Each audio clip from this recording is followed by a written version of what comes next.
Assalamualaikum warahmatullahi wabarakatuh. Waalaikumsalam warahmatullahi wabarakatuh. Alhamdulillahi wa kafa. Wassalatu wassalamu ala rasulihil mustafa wa ala alihi wa sahbihi wa man wafa. Wa qala Allahu ta'ala fi kitabihil karim. A'udzu billahi minasy syaithanir rajim. Afala yatadabbarunal Qur'an walau kana min 'indi ghairillahi lawajadu fihi ikhtilafan katsira. Wa qala aidan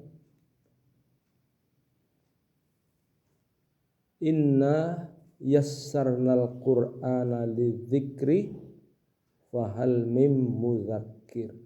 Shadaqallahul adzim.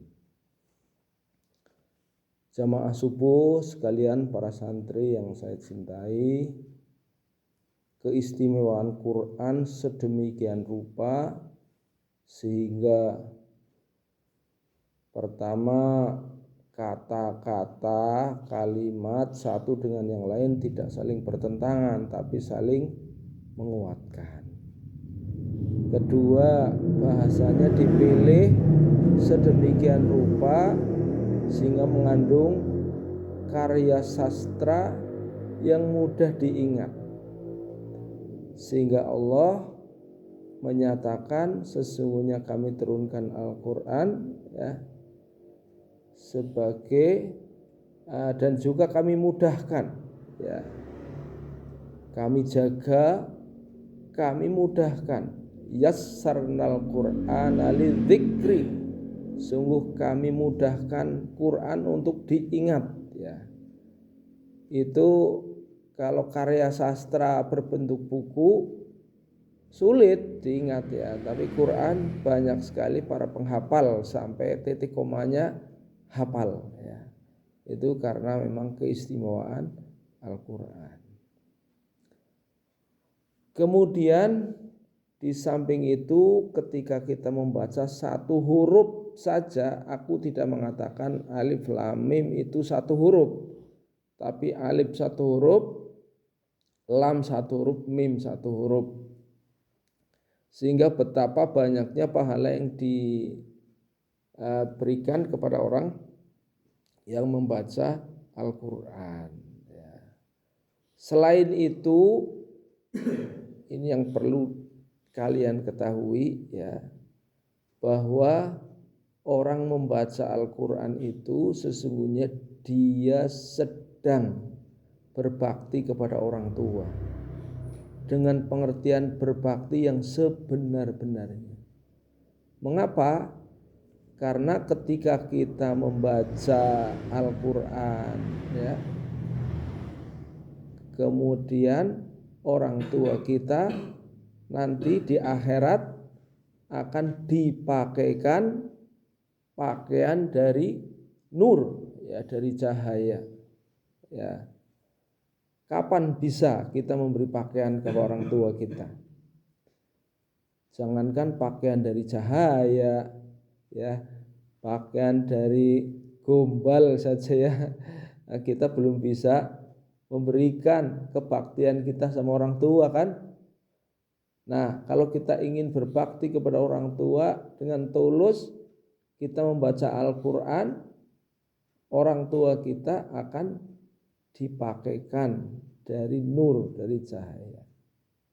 Bahkan seandainya kita, ini dalam hadis yang lain seandainya kita membaca Al-Quran, menghafalkannya, mengamalkan apa yang diperintahkan, mengharamkan apa yang diharamkan, maka dia akan diberikan oleh Allah Subhanahu wa ta'ala hak untuk memberikan syafaat kepada anggota keluarganya yang karena dosa-dosanya akan dimasukkan ke dalam neraka.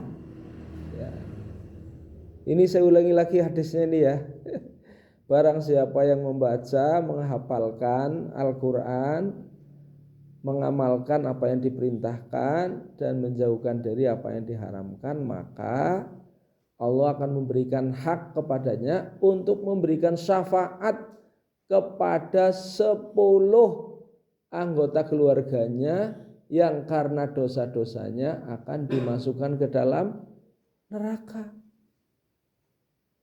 Kira-kira gimana ini? Kita akan diberi hak untuk memberikan syafaat kepada bapak ibu kita, kakak adik kita, ya kan? Ada kesempatan kita di dunia ini ya berbakti kepada saudara, berbakti kepada orang tua, terutama ibu, bapak, ya kan? Yang melahirkan kita, yang membesarkan kita. Itu bagaimana caranya kita akan berbakti kepada mereka? Ya, makanya ada seorang ditanya, kamu bagaimana bisa enggak kamu memberikan sesuatu hadiah kepada orang tua? Maka seorang anak yang cerdas yang mengatakan, saya akan memberikan pakaian dari cahaya kepada orang tuaku di akhirat kelak. Lu kok bisa? Bagaimana caranya? Saya akan mengaji Al-Quran, belajar Al-Quran, membaca Quran, mengamalkan Al-Quran. Ya, itulah mengapa orang tua kalian ya tertarik ya untuk menitipkan anaknya di rumah tahfidz ya. Tetapi sebagian di antara kita ada yang tertarik, ada yang tidak ya. Kalian semua ini yang hadir adalah termasuk yang tertarik. Ya, karena apa? Karena mau meluangkan waktu ya untuk belajar Al-Qur'an.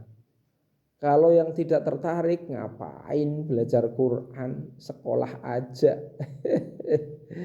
Gitu ya, sampai malam tidurnya sedikit, begadang, tidur di rumah teman, pulangnya semaunya, enggak sholat subuh apalagi ngaji. Naudzubillah min dzalik. Kita doakan semuanya semoga mereka segera mendapatkan petunjuk ya. Kalau Allah memberikan petunjuk, maka bisa enggak dibengkokkan? Wa may yahdillah fala mudhill lah. Jadi kalau Allah telah memberi petunjuk, siapapun yang rayu, teman-teman sekalipun tidak akan pasah ya. Ini kita belajar mencari petunjuk terus ya, supaya Al-Quran ada dalam hati kita. Begitu, mari kita bersama-sama mengawali daripada setoran hafalan pagi kita dengan membaca suratul Fatihah bersama-sama. Al-Fatihah. A'udzu billahi minasy syaithanir rajim. Bismillahirrahmanirrahim. Alhamdulillahi rabbil alamin. Ar-Rahmanir Rahim. Maliki yaumiddin. Iyyaka na'budu wa iyyaka nasta'in. Ihdinas siratal mustaqim. Siratal ladzina an'amta 'alaihim ghairil maghdubi 'alaihim waladdallin. Amin. Silahkan disiapkan masing-masing.